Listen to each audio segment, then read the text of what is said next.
A couple months ago, in this very room, we had a Tempe interfaith meeting of pastors and various clergy, rabbis, and such from Tempe, and presenting it were dementia-friendly Tempe, which I did not know existed, to be honest. I've since connected two from our community who now go faithfully every Monday to Memory Cafe, and just have, they can't say enough good things about it. I just heard Friday night from one of them about, oh man, this has been a lifesaver. They just say such wonderful things about it. What is It's at the Pyle Center, right? Library. Or is it at the library? Library. Okay, that complex there. Bottom It's in the library Monday at what time? 9:30. 9:30, and it's coffee and conversation with folks who are caring for someone with dementia. But they also have another thing if you have a family member or the person you're caring for and is up to it and so forth that can go in another place at the same time for that. Both of these have chosen not to do that, at least so far. One has a hard time taking their loved one out. The other one, the loved one's in hospice, and it's just not going to happen. But it's been wonderful. Of course, I related to this too, having a mother that had dementia, and saw somebody I didn't recognize, for a couple of years. None of us did, this is going to be a much, much larger problem, as we know, with boomers aging and so many boomers, that kind of thing. You're just going to see more. I mean, when I moved to town here 18 years ago, I can't think of a memory care center, and now they're like mushrooms after a lot of rain. I mean, they're just everywhere now. They're just everywhere. In fact, we have a member in one of them. There's a gentleman who's at the door. Oh. I think he wants to see you. I'm sorry. Yeah. Sorry to interrupt, sir. I'd like to ask for the email or something. Can I be with you in just a minute? I'll be with you in a minute. Yeah. Anyway. Sorry. So, no, thanks. Anyway, John, I've asked him to come here, and he was very happy to do it. A member of Desert Palm United Church of Christ on Guadalupe and Tempe here. And let's begin with prayer, and then we are yours. Gracious God, we thank you for this day. We thank you for each and every day that you see fit to give us. We thank you for minds that function and work and help us navigate through life. We thank you that we can learn about those that do not function so well, and that you continue to provide care and love for those, and we ask that you may teach us how we might care best for those, and might not be so much afraid as more loving and caring in that. Grant us patience, grant us all those things that we shall need as we deal with these. These things we pray for in Jesus' name. Amen. Thank you, Gary. I'll be back. Okay. Well, good morning. I think I've met most of you as you're coming in. Again, my name is John Linda. I have been trained through the Dementia Friendly Tempe program, which means I basically have had this session and a little bit more than you. So Dementia Friendly Tempe is a program that actually began about 2 years ago.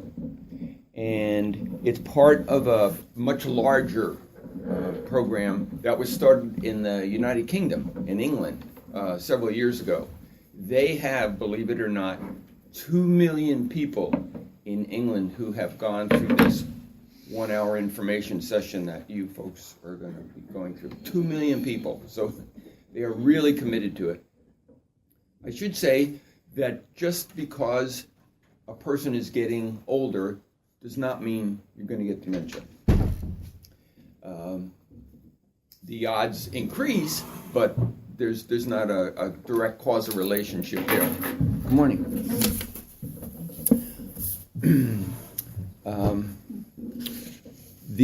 As I said, Dementia Friendly Tempe was started in Tempe, and at the moment Tempe is the only city still in Arizona that is formally committed to it. You may know that the former mayor, Harry Mitchell, and the current mayor, Mark Mitchell, their wife and mother for a number of years has had dementia, and so they are very committed to it, and that's a big part of the reason why they are solidly behind this program. And in fact, 2 Saturdays from yesterday, April 7th, will be a third summit about dementia-friendly Tempe. If you're at all interested in some additional information, it's going to be from 10 until 12 Saturday morning, April 7th, at the Pyle Center, right near the library. And all are welcome. So feel free to come. There's no charge. But that'll be an update on the whole dementia-friendly program and some additional information. And again, that will be similar to the Memory Cafe. There'll be sessions for those who are interested in learning more about dementia, caregivers, and for those with dementia, there'll be special activities going on at the same time in a separate room. So, and again, no charge for any of that. So Tempe is very much committed to this, and the first year was pretty much just planning the approach, and now in the second and beginning into the third year, beginning to have more and more of these information sessions. And in fact, to my knowledge, University Lutheran is the third faith community to take part in this. So you're early in the whole process. This session that we'll be having lasts about 60 minutes, so hopefully by 10:15 or so, you'll be able to go do what you normally do after this. And of course, if you need to leave sooner than that, feel free to.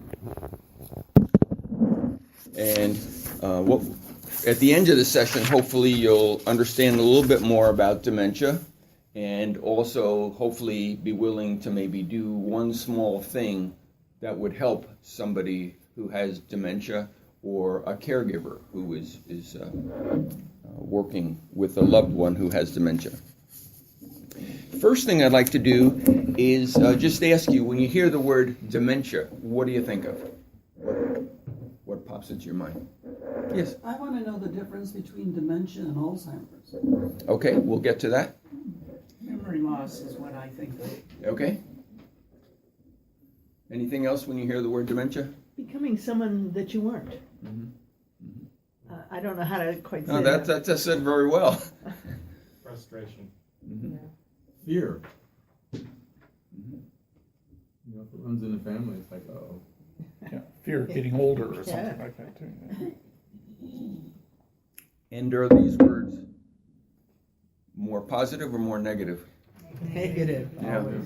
Yeah. Good morning. Come on in. Unfortunately, there's still a lot of stigma attached to the word dementia. And that's partly what this program is trying to do, is to help break down some of that stigma. That somebody who has heart disease or COPD or some of the other diseases, there isn't quite the same stigma attached as there is with dementia. And dementia is a disease of the brain. So it's like other diseases in that it affects organs, vital organs in this case. And so that's part of what's involved. To get to your question of what's the difference, dementia is a more global term. There are different types of dementia. Alzheimer's is the most common type of dementia. There's also what's called vascular dementia, Lewy body dementia, L-E-W-Y body. That's another type of dementia. And there's frontotemporal, the front temporal part of the brain. So those are different types of dementia. But dementia means having problems with the mind. And the cause is different. Either it's caused by Alzheimer's, or it's caused by vascular issues, or caused by a Lewy body thing. So that's usually what's considered the difference between the two terms. In fact, in your little brochure here, there's a diagram on one of the panels. What is dementia? And then you can see that Alzheimer's by far is the largest type, the most common type, but the other kinds are also listed there.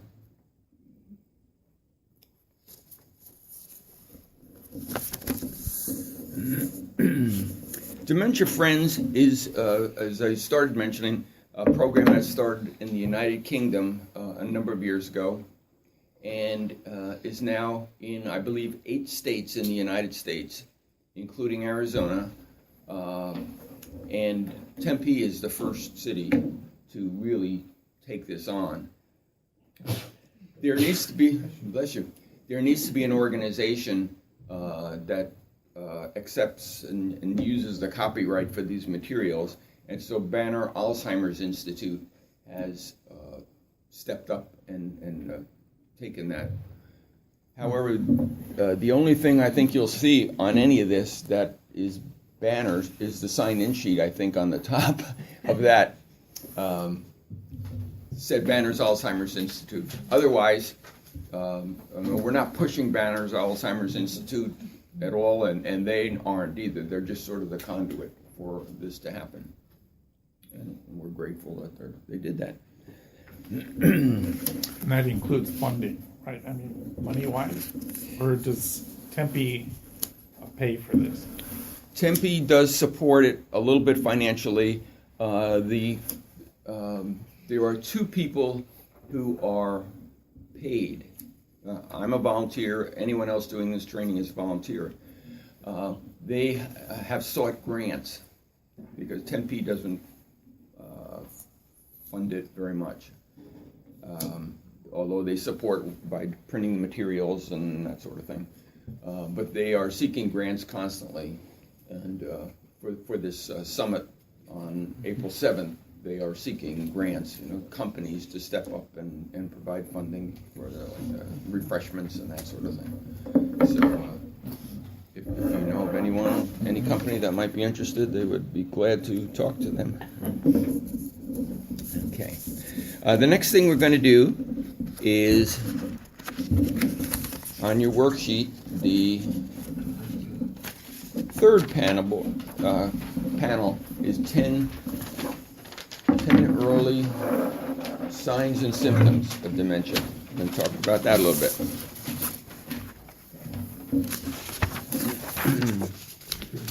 The first one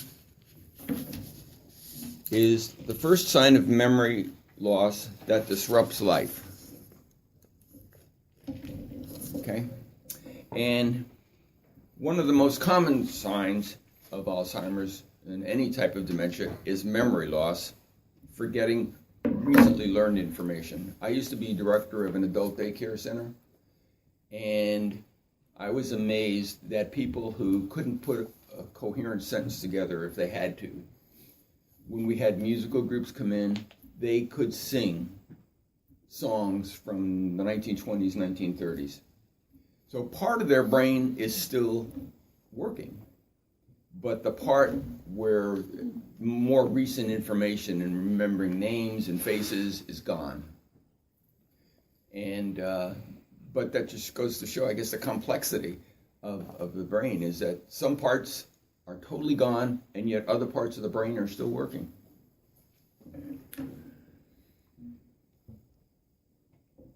Another person at that same adult daycare center, every 5 minutes, later, mid-afternoon, would say, when they coming to pick me up? Yeah, and we tell them, well, they should be here at 3:30. And 5 minutes later, when they coming to pick me up? Like we had never told her. And you just learn that that's part of it. Yeah, and you can't really get upset. I mean, you sometimes feel like you want to get upset about it, but to them it's new. Every time they ask, it's new question, because they just don't remember what was said a few minutes ago.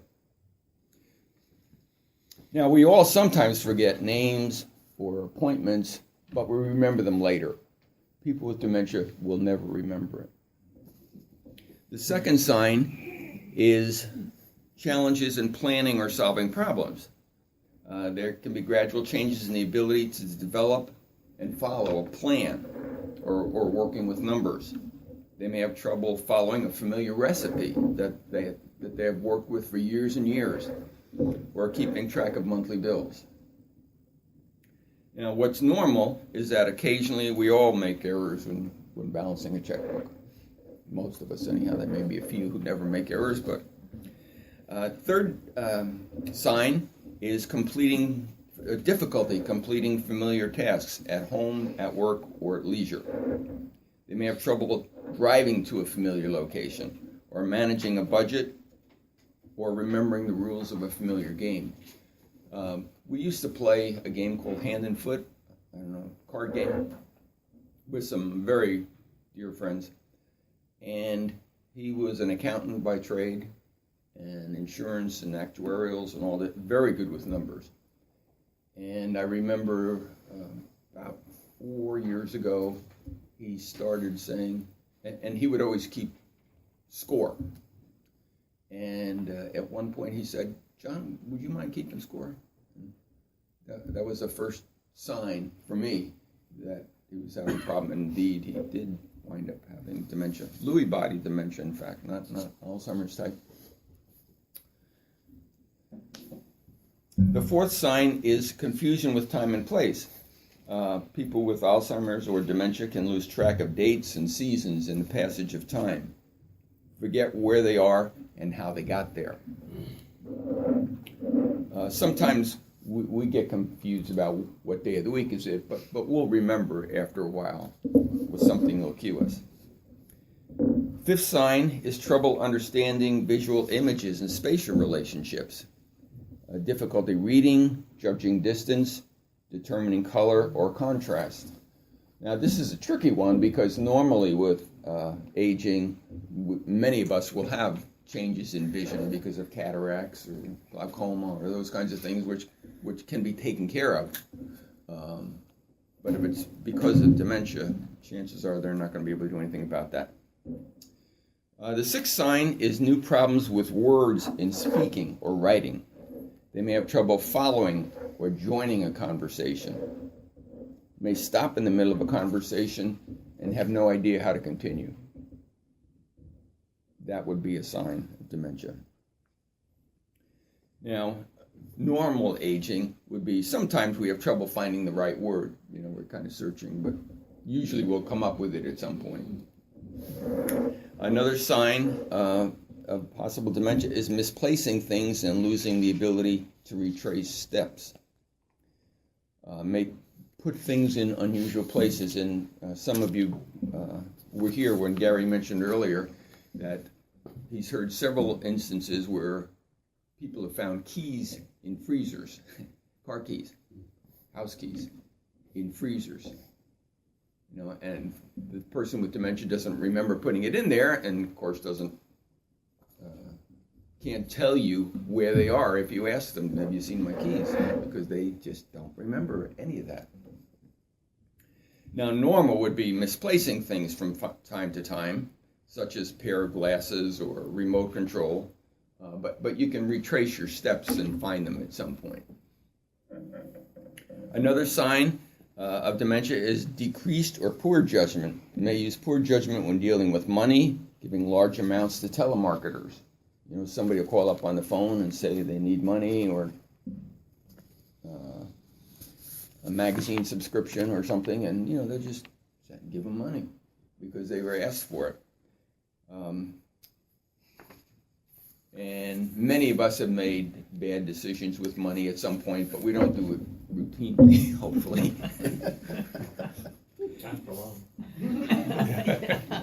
Another sign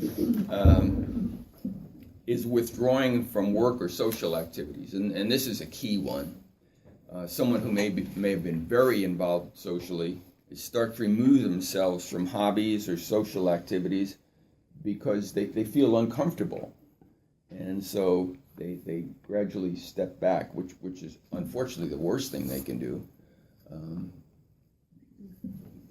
because they need that contact, and the more isolated they get, it's the more vicious circle. We all sometimes feel weary of work or family and social obligations, but that doesn't stop us from getting back in at some point. But with people with dementia, usually they just keep distancing themselves farther and farther and farther to the point where they may not even go out of the house. And the 10th sign is changes in mood and personality. And someone mentioned that earlier. Someone who was very proper and prim, and then gradually they just began swearing more and more, which is very unlike them. I mean, that would be a major change in mood or personality. And we all can get irritable if things are, a routine is disrupted, but we'll settle down at some point. But those are some of the early warning signs and symptoms as opposed to what's normal aging. Any questions about any of that? Any comments?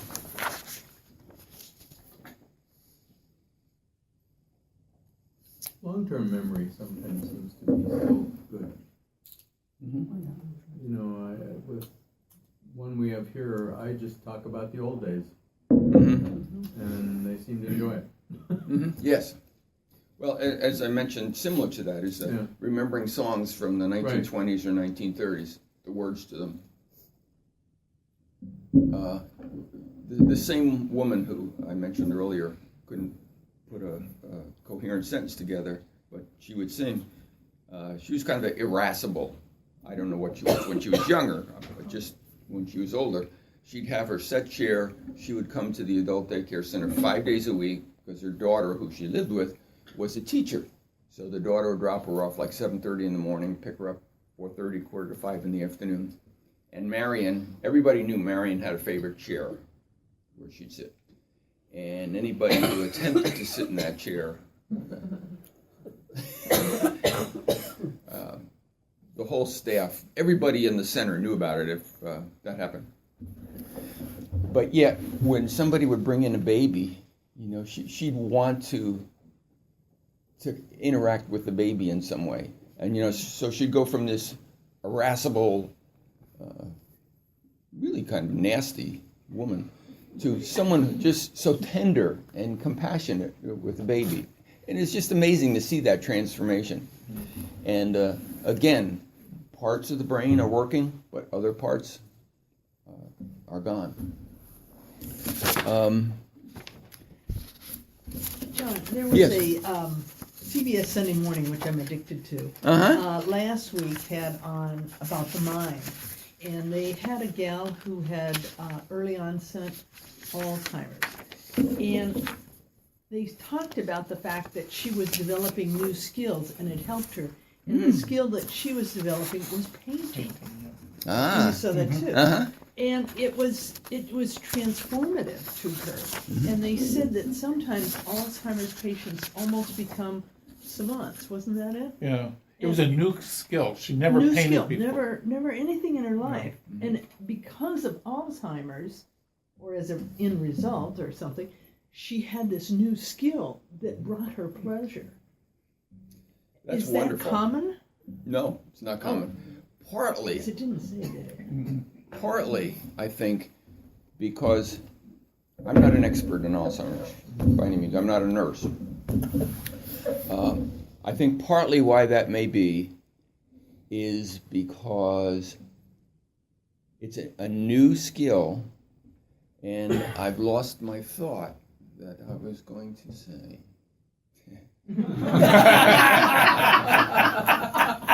Hopefully I can recover it at some point before 10:15. Also, sometimes the brain seems so marvelous. It's like when somebody has a stroke and has to learn to walk again. And they learn to walk again. But they find that different parts of the brain have taken over. I think part of it, I did remember what I was going to say, that there has been such a negativity around dementia and Alzheimer's and people have looking to more control the symptoms than to do something positive about the symptoms. And I think as more and more attention is paid to dementias, and as more and more people, unfortunately, have dementia, there will be more attention paid, and more people will begin to focus on things like, okay, now let's not just assume that this is a downhill slide straight down. Maybe there's some things we can do to intervene in the process. And that sounds like a really neat intervention, and one that has certainly worked, at least with that one person. Yeah, and apparently it was quite a mood elevator too, wasn't it? That was one of their points for her and her family. In many ways, again, having been a director of adult daycare, it's the family who needs the attention as much as a person with dementia. At some point, and you know, there's lots of degrees here, but at some point, the person with dementia doesn't even know what's going on. But it's the family who's dealing with it every day, 24/7. You know, maybe up 3-4 times at night. Sleep deprivation can do really strange things to you, and it's the family a lot of times that needs the support as much as the person with dementia. So it's not just one person that's affected by this, and that's true of a lot of diseases. I've also even seen if you do support the person with dementia by visiting and talking or whatever, that supports the family. In that somebody else cares about this person. Yes. Even though now he or she is not the same person and so forth, because for a long time I thought I was the only person still caring for this person. Well, and jumping ahead a little bit, as we get closer to the end of this, we're going to be talking about some things that you can do, you know, in terms of helping either the person with dementia or the family member. You know, sometimes just a phone call, sometimes just an email, you know, thinking of you, or can I help in any way? Sometimes just bringing a meal to them. Either they know it's coming or unexpectedly. It's just those little things that people sense that people still do care, you know, that we aren't totally forgotten here. Because sometimes they feel that way, especially as they withdraw more and more from social contact. So there are a lot of little things that can be done, and a faith community is a perfect vehicle for that to happen. There's 5 key messages, and on the bottom, opposite the front panel, there's the 5 key messages. That dementia is not a normal part of aging. Okay, and we talked a little bit about that, and what are some of the normal parts and what's not normal. But dementia is not a normal part of aging. Forgetting things occasionally is, but not where you're just sort of oblivious to what's going on. Dementia is caused by diseases of the brain. These materials have been revised a number of times, and I was looking here because there used to be in here a great illustration of a healthy brain and a brain with dementia. And you can literally see the difference. The dementia brain has shrunken considerably, and there are black holes in it where the cells are just gone. I'm sorry that's not here, because that just is so visual. A picture worth 1,000 words. I think Glenn Campbell, when he went through this, published his photos, and he and his wife shared that with. I saw it on television. You know, I wasn't at one of his concerts, but even in his final tour, they shared those. They showed him the photos, and he says, "My holes are getting bigger." And he knew that. Thank you for sharing that. I hadn't heard that, and I'll look for that. Dementia is not just about having memory problems, as we've said. It can be mood changes, it can be personality changes. It is possible to have a good quality of life. There are still things that people can do where they feel good about themselves, or where the caregiver can feel like, hey, somebody cares. It's not just me handling this by myself. And that's why support groups like Memory Cafe are so valuable for the family members, because somebody else cares. And there's so much guilt sometimes with the caregiver in terms of, because they get frustrated, they lose, they're impatient sometimes, etc. And it's nice for them to hear, yeah, we all got that. Yeah. That's the normal part of this process. Yes. And that there's more to the person than the dementia. Okay. I have a have. question. Once Yeah. you start having these problems, do they always get worse and worse and worse? And then what happens at the end? Are you so bad that you can't do anything? You're bedridden or locked in a closet kind of thing? Hopefully not locked in a closet. Well, you know what I mean, Yeah, but I mean yeah. isolated? Yes. Well, hopefully there's enough to get to the peanut gallery here.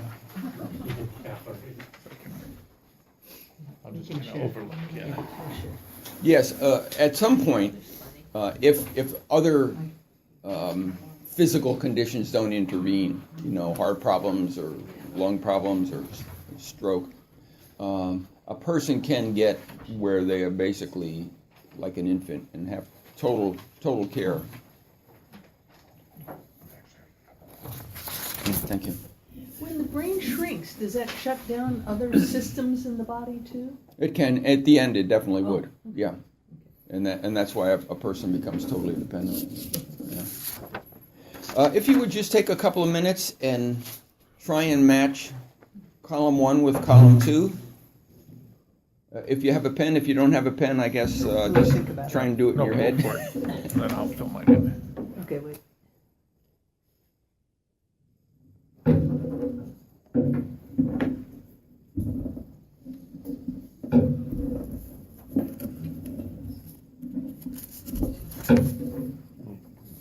Yeah, I got it.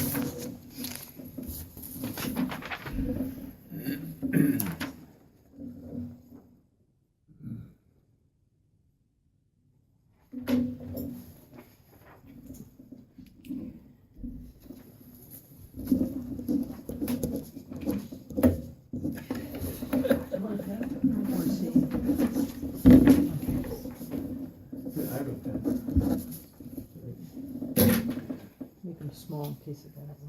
Yeah.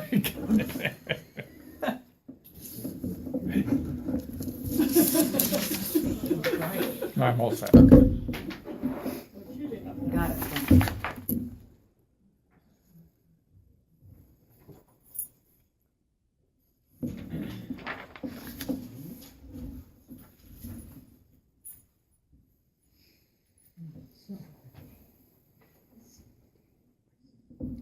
Looks like everyone's got done. The first one, dementia is not A normal Part of aging. normal part of aging. E. That's right. Small. 2, dementia is caused by Diseases. diseases of the brain. It's not a person's just being stubborn or willful or whatever. There's actual disease process going on. Dementia is not just right. Number D, having memory problems. And it is possible to have Quality of life. good quality of life. C, and there's more to the person than the dementia. Good. Okay. I want to read now a little little story about the 2 book shelves, bookcases there. Everyone's brain is affected differently by dementia. For right now, let's imagine a 70-year-old woman who has dementia. Now imagine there is a full bookcase beside her. Each book inside the bookcase represents one of her skills or memories. On the top shelves are her memories of facts and her skill for thinking in complex or complicated ways. For people with dementia, the top or outer part of the brain is damaged first. Skills like math, using language, and keeping one's behavior in check are in this part of the brain. In our bookcase story, these skills are also books on the top shelves.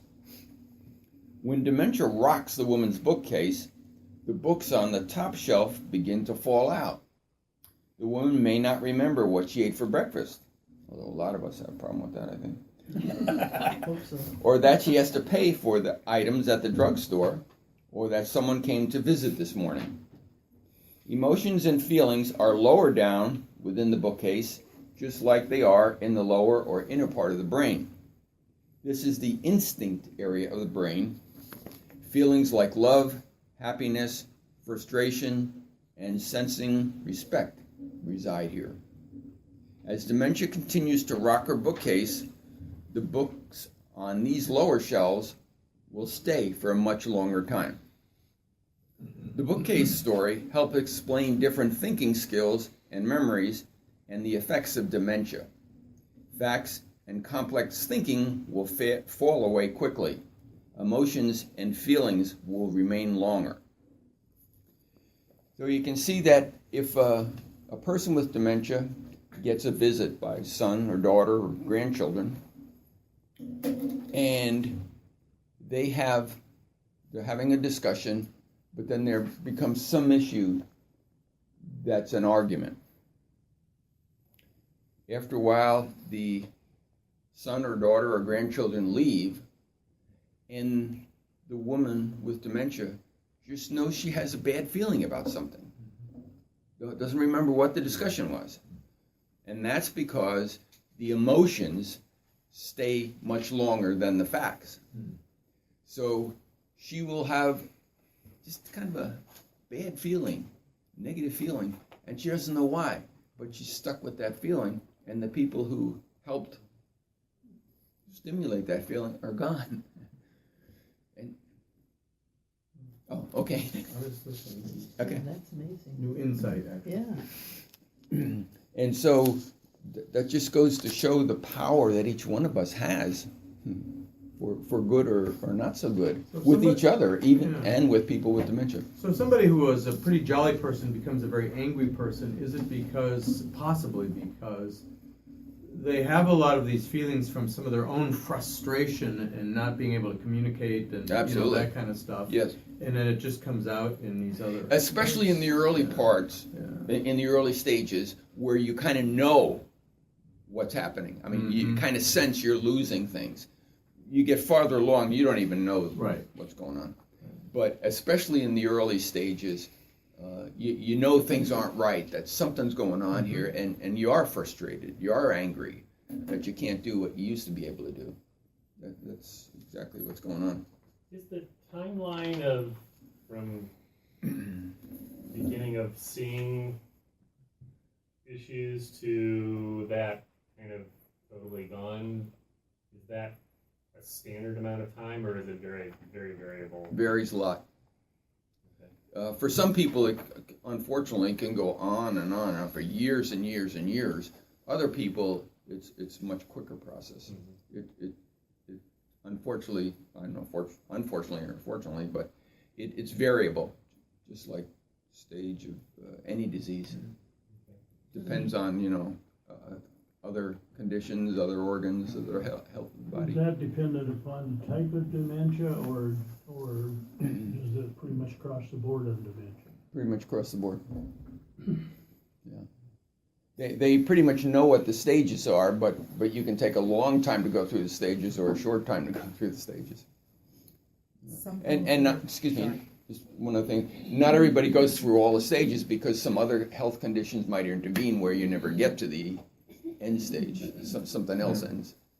To the best of my knowledge, a lot of times there is, yes, that progression of disease, but if you get the dementia earlier, it tends to progress quicker what I've been told.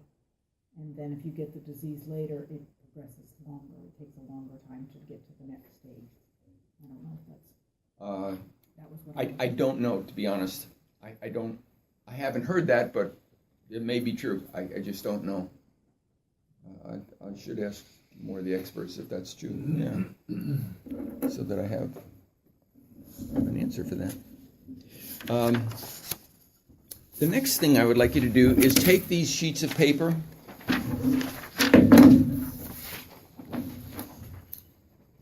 and on the back of it, it says everyday tasks. This may sound a little silly, but there's a reason I'm asking you to do this. Would you please take a couple of minutes and write down all the steps that are involved in brushing your teeth?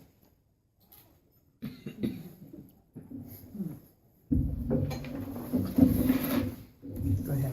John, can you borrow your pen? Sure.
Okay. Who's willing to share how many steps they came up with in that process? Yes. 12. 12. Okay. 16. 16. Okay. Anyone else? My, 9. my teeth aren't very clean. There's only 8. 18. 18. Okay. Oh, Okay. Thank you. oh, okay. Dina, do you have 18? Did you say? Yeah. Okay. Can you read them for us, Okay, please? first go to the bathroom, then go to the sink, get the toothbrush, get the toothbrush paste or toothpaste, put the paste on the brush, turn on the water at the sink, put the brush in your mouth under the water, then open your mouth, put the brush in your mouth, and move the brush back and forth and up and down on each tooth section. Then when you finish with that, then you remove the brush from your mouth, you spit out the paste and the saliva mix into the sink, turn off the water, replace the brush in the holder, take the top off the mouthwash, take a little bit of mouthwash, move it around your mouth, spit it out, and wipe your face. Anyone have? I know that that's a lot in just 45 seconds. Anyone have any items in addition to what Dina said? I took the cap off the tooth.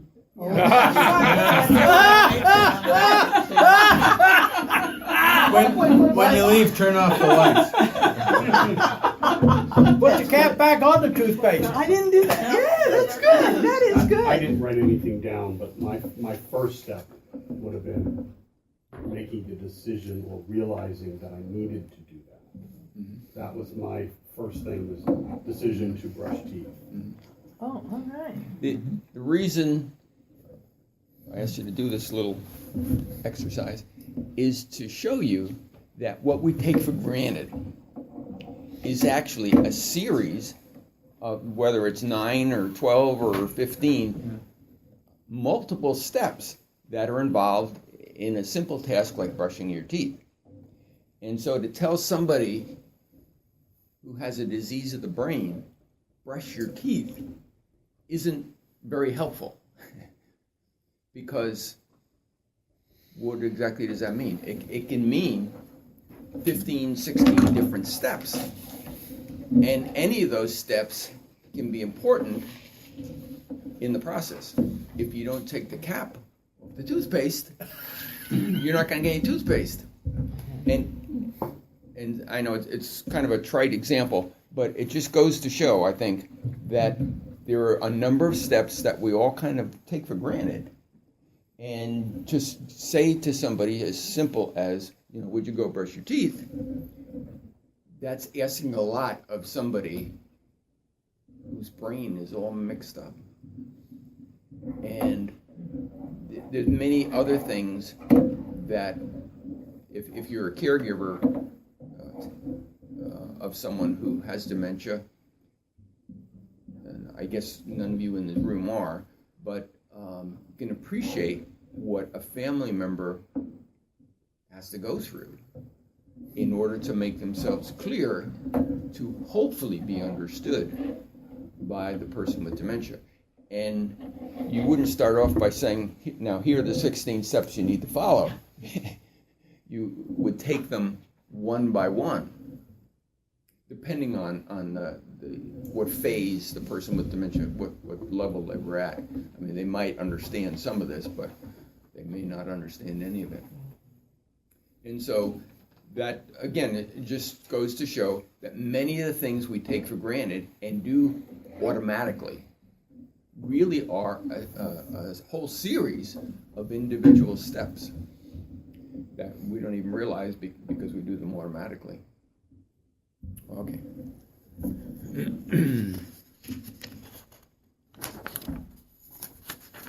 And I've lost my place here.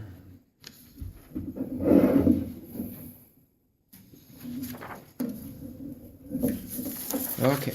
What I want to do now is on your brochure, I'll go over the inside panel, the communication practices. and some of these, I mean, go without saying. Treat the person with dignity and respect. Avoid talking past the person if he or she isn't there. And sometimes you may have seen people, they're with someone who's got some kind of disability, and their partner or caregiver is talking as if they're not there.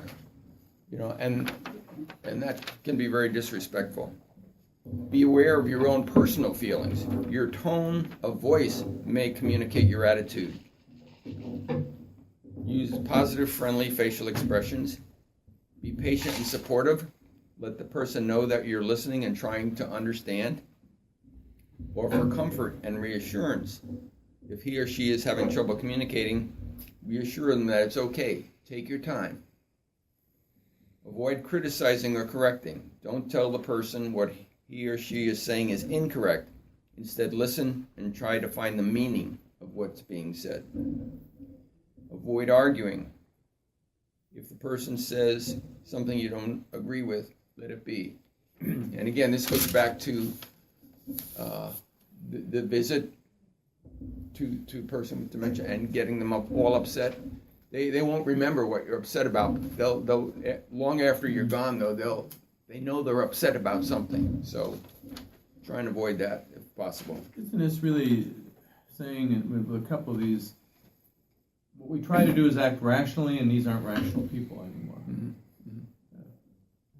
Yeah. Or they may be, depending on where they are in the level. But you don't always know. And they could vary depending on the time of day. They could be more rational than at other times of the day. So there's a lot of variables. About different matters, are rational or not rational. Yes, yes. Or for a guess, if the person uses the wrong word or cannot find the word, try guessing. Do you mean this? Encourage nonverbal communication by pointing or using gestures. You mean like we do with children? Yeah. Sometimes. Yeah. I don't know, and I always say, guess.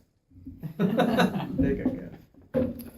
And some of the conversation tips when approaching the person with dementia and starting a conversation, come from the front. Identify yourself and keep good eye contact. If seated, go down to that level. If a person is, excuse me, but if the person's got their back to you, it may be very difficult for them.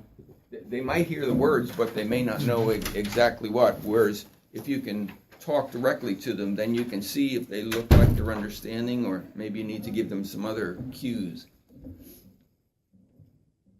Call the person by their preferred name to get his or her attention. Use short, simple phrases and repeat information as needed. Ask one question at a time. Speak slowly and clearly. Use a gentle and relaxed tone. And sometimes that's hard for caregivers. They're just so frustrated that they don't stay relaxed. Patiently wait for a response while the person takes time to process what you said.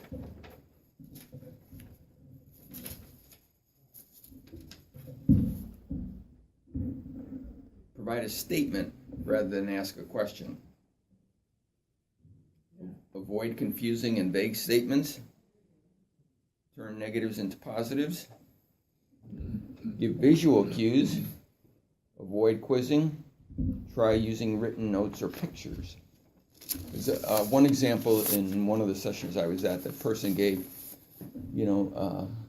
instead of asking the person, like most of you have probably been to Costco or Sam's Club or one of those places, and they have a little snack bar. Instead of asking the person, there's the menu, what would you like? That would be very difficult for someone with dementia.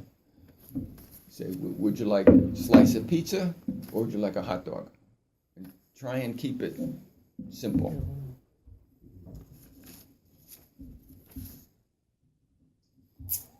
John, just a comment on these two sections. Communication practices, to me, that's what you should use with everybody. I mean, yes. And the second one, someone who's hard of hearing like myself, this is what I need too. Yes, exactly. I don't know if you noticed, but I have hearing aids, and even with them, sometimes, if my wife is facing another way, that may be very difficult because the sound is going that way, and I'm back here. And so, yeah, you're exactly right. This is good for a lot of situations. We're getting close to the end time, so I just wanted to go over with you the understanding into action, that last panel there. As a dementia friend, I will help the person with dementia stay spiritually engaged by being patient and understanding, offering. Now, this is something as a congregation you might want to discuss. Offering late morning services. Generally, people with dementia can't get out to 8 o'clock or even 9 o'clock. Or I noticed it on the sign as I came in. You have 10:30 service. That's just until summer, and then it's 9 o'clock. Okay, that might be difficult for people with dementia for the caregiver to get them out and going by 9.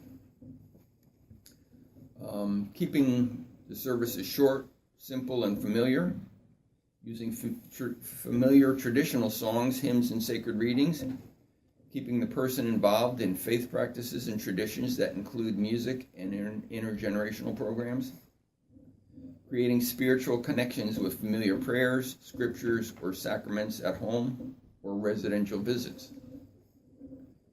I will support family caregivers by asking about the caregiver and loved one, offering ways to help, such as a meal or a short break, helping to connect the caregiver to community resources, sending notes of thanks and encouragement. Now, a couple of the resources that we recommend are the Alzheimer's Association, of course, and there's some contact information. That would be more for knowledge about dementias, and for caregiver support groups. They've got them all over the place. For services like respite service or home delivered meals or in-house services, the Area Agency on Aging is a good organization for that. So those are two organizations that we mentioned. The third one is what Gary referred to before as the Memory Cafe, where every Monday morning from 9:30 to 11:30, they have support group for the caregivers and another group of activities for the person with dementia. And that's been going for about a year and a half now, and very, very valuable for those folks. What we do at the end of these sessions may strike you as a little odd, but we do it for a reason, and that is we ask if each of you will agree to be a dementia friend. And what that means is just trying to take a little more time if you're interacting with someone with dementia, or reaching out to a caregiver to try and offer some assistance. And that doesn't have to be every day, doesn't have to be every week, but once in a while, if you see someone in a store who's in a checkout line and they're having a little bit more difficulty, writing out a check or finding their credit card, or they just seem a little confused, just taking a deep breath and giving them another minute or two to do whatever they need to do. So I will ask, Dick, will you agree to be a dementia friend? Oh yeah, I am not a caregiver of dementia, but I live with my sister's brother-in-law, and he has dementia, so I am familiar and around it regularly. Okay. How about you? Okay. Yeah. Okay. Yes. Okay. Yes. Jim? Yes. Tina? Sure. Yes. Okay. That's it. You are now considered dementia friends. Thank you. Yeah. Where would you suggest getting information on the different types of dementia, Alzheimer's versus the other two that you mentioned? From the Alzheimer's Association, they've got lots of great resources. You can probably go to WebMD on the internet. They would probably have some good information there too. But definitely I'd start with the Alzheimer's Association because they have, in addition to Alzheimer's information, they also have information about other dementias. Yeah. So. What more will be presented at the summit than what you've given us here today? They're going to give an update on what's been happening the last 2 to 3 years that this is going on. As far as research? Not medical research, no. Okay. I don't believe that will be part of it. They're going to be, part of it's going to be caregiver resources and tips that caregivers can use to help them interact every day with their family member. I'll try and find out more information there. There will be an agenda at some point. In fact, they probably already have it. I can send that to Gary and he can distribute it to him. Okay, yeah. I'll do that. Where is this located? It's going to be at the Pyle Adult Center, the Senior Center on Southern, by the library complex there, Southern and Rural, on Saturday, April 7th. No, it's right. From, I was going to say 9 to 12. You said 10 before. John, I believe. I wrote that on. I believe that the agenda is on the website, because I visited the website the other day. Okay. So I think it's already on there for that. Okay. If you want to go visit the Okay. website. And the website address is there? Right there. Okay. See the website on the front panel, tempe.gov/DFT. And the agenda would be there. But I'll get a copy of it to Gary anyhow, for those of you who maybe don't spend much time on the web. Yes? There is another thing. Banner Alzheimer's Institute you can call them and become part of their program, and they will send you a mouse swab thing, kind of like the DNA thing, and then you send it to them. They will not tell you any results, but that puts you in the queue. If they need people for certain studies, then they will call you. Oh. And they also have some educational sessions, and it's all free, but you can participate, and that's the Banner Alzheimer Institute, Yeah. who apparently is also funding part of this. Yeah. But that Jim and I are in it. We've not been called, which we're crushed, you know. We don't meet anybody's standard, but I thought we would be. But they have people that go all the time. Well, and it depends on what they're studying. Yeah.